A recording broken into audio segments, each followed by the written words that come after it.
like many others in the world, music touches my soul.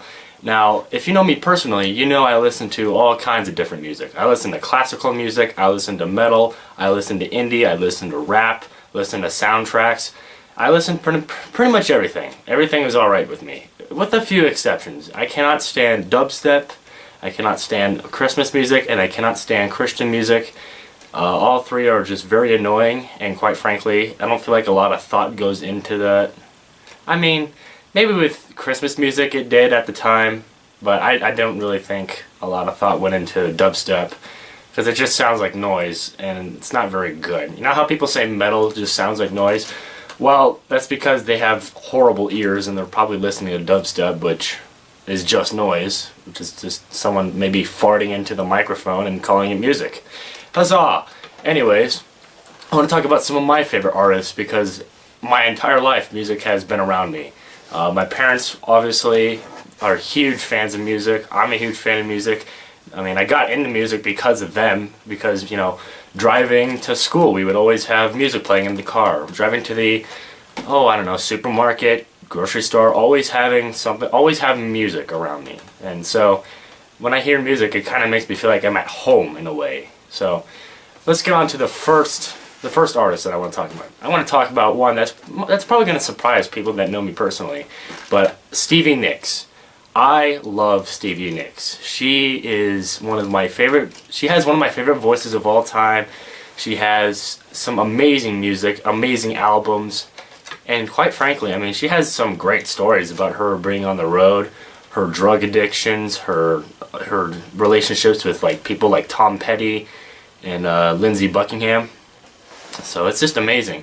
Now, my personal favorite album by Stevie Nicks is her solo. I believe this is her debut. If I'm wrong, correct me. But Belladonna. Belladonna is one of my favorite records of all time.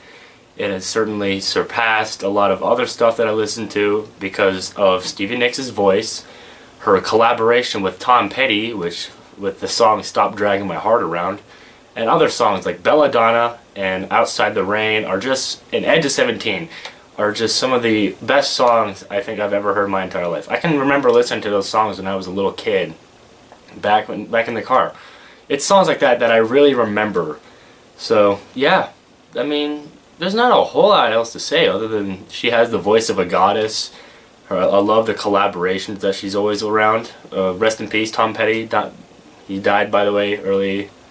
No, not early. He died a few months ago, but rest in peace, Tom Petty. I'll certainly miss you. And also, well, yeah, her music's pretty good. If you don't like him, check him out.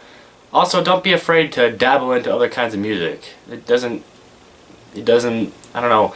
I think some people are afraid to go out and branch off to some other types of music, which boggles my mind in a way. I don't know. Now, the second thing I want to talk about is something I've already talked about on this channel, but quite frankly, it's just that good. The Halo soundtracks. I mean, I grew up listening to video game music. When I was a little kid, my dad burnt a CD with a bunch of video game music on it from games like Parasite Eve, Chrono Cross, Halo, obviously, or some other ones. Final Fantasy, and tons of PlayStation games like Crash Bandicoot was on there. Max Payne was on there. That was a lot of fun to listen to. So yeah, I've been around video game music my entire life, and that was the genre I really listened to for a long time. I still listen to a ton of video game music. I mean, to this day. I mean, earlier today I actually just downloaded some Legend of Zelda music. So yeah, I'm really into a lot of video game music because, I mean, obviously video games have touched my life in all sorts of ways that, you know, and the music to go along with it just enhances the mood of each game, and I could talk about the music in games all day. I'm getting off track here. Let's get back to Halo. There is nothing else that's like Halo out there. I mean, you hear choirs and you hear monks occasionally in other games, but you don't hear it the way that it was used in the Halo games. You don't hear the action, like the kind of action music that Halo is. It's weird. It's a piano, whereas most games might try to use some bass in their music, or like, you know, some electronic kind of music to get that action music. And you know, sometimes that can be good, But I think it's really unique when you can use a piano to create amazing action music. I mean, Marty O'Donnell and Michael Salvatore know what they're doing. So, yeah, I already talked about it, so there's not a whole lot else to say. Go check out my other videos if you haven't heard me talk about them enough and you want to hear more. Now, the last band I'm going to talk about is my first metal band I ever got into, which has the best mascot, the best album covers, and my favorite music. Like I said, they're my favorite band, Iron Maiden. Iron Maiden has made such a huge impact on my life in a good way, because without them, I would have never gone into metal. I wouldn't have never really cared about metal, because even though I was around it my entire life, I never really cared about it. And I look back, I'm like, man, all I just had to do is just listen to some Iron Maiden. I would have been good. Even probably when I was 5, I could have listened to them and been just fine. I don't know.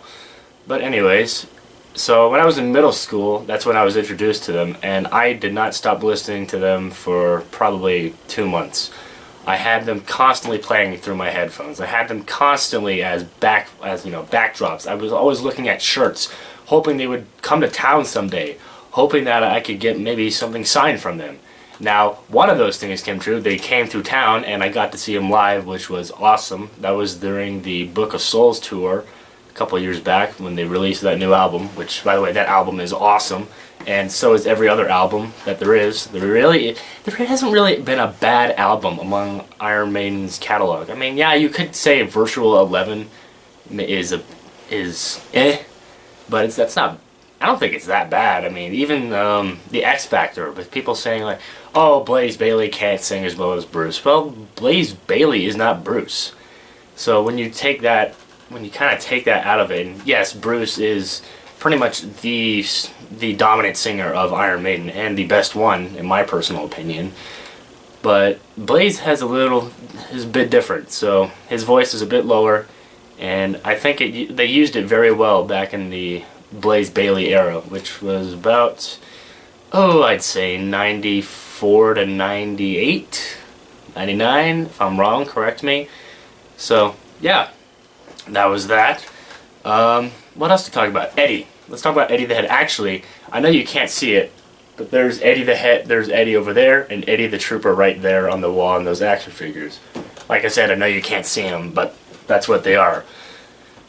What better metal mascot is there? And people might say like, oh, the Bat from Avenged Sevenfold, or how about Vic Rattlehead? I'm like, yeah, those aren't bad. Those aren't bad mascots, but they're not Eddie. Eddie is on his own new level, because that's how awesome he is. I mean, he's been everything. He's been a killer. He killed the devil. That's pretty sweet. He's been the devil himself. He's been, I don't know what he is on Seventh Son of a Seventh Son. He's been an alien. He's been in a war. He's been in the clouds. What has Eddie not been? He's been in a tree. He's been a tree for crying out loud. He's rose from the grave. There's all these sorts of things that, I mean, he started off just like a zombie, and then they went to whole different things. It's just crazy. I mean, the things that they do with Eddie is just awesome. Derek Riggs was easily the best artist, by the way, for Iron Maiden. Their album covers are easily recognizable. You just look at one and you already know Iron Maiden. That's Eddie. Name a song off that album. Let's go with Peace of Mind, The Trooper. Let's go with Seventh Son of the Seventh Son, Moonchild, The Clairvoyant. Tons of good songs, and you can find something on every single record from Iron Maiden. They don't have, like I said, they don't have a bad album. Now, like I said, some fans say the Blaze Bayley era was pretty bad. I disagree. I think you should give those discs a listen and see what you think for yourself. Well, that's all it is for tonight. Happy New Year, everyone. This is the first video of the new year, so I'm glad we made it this far. And yeah, I'll see you guys in the next video.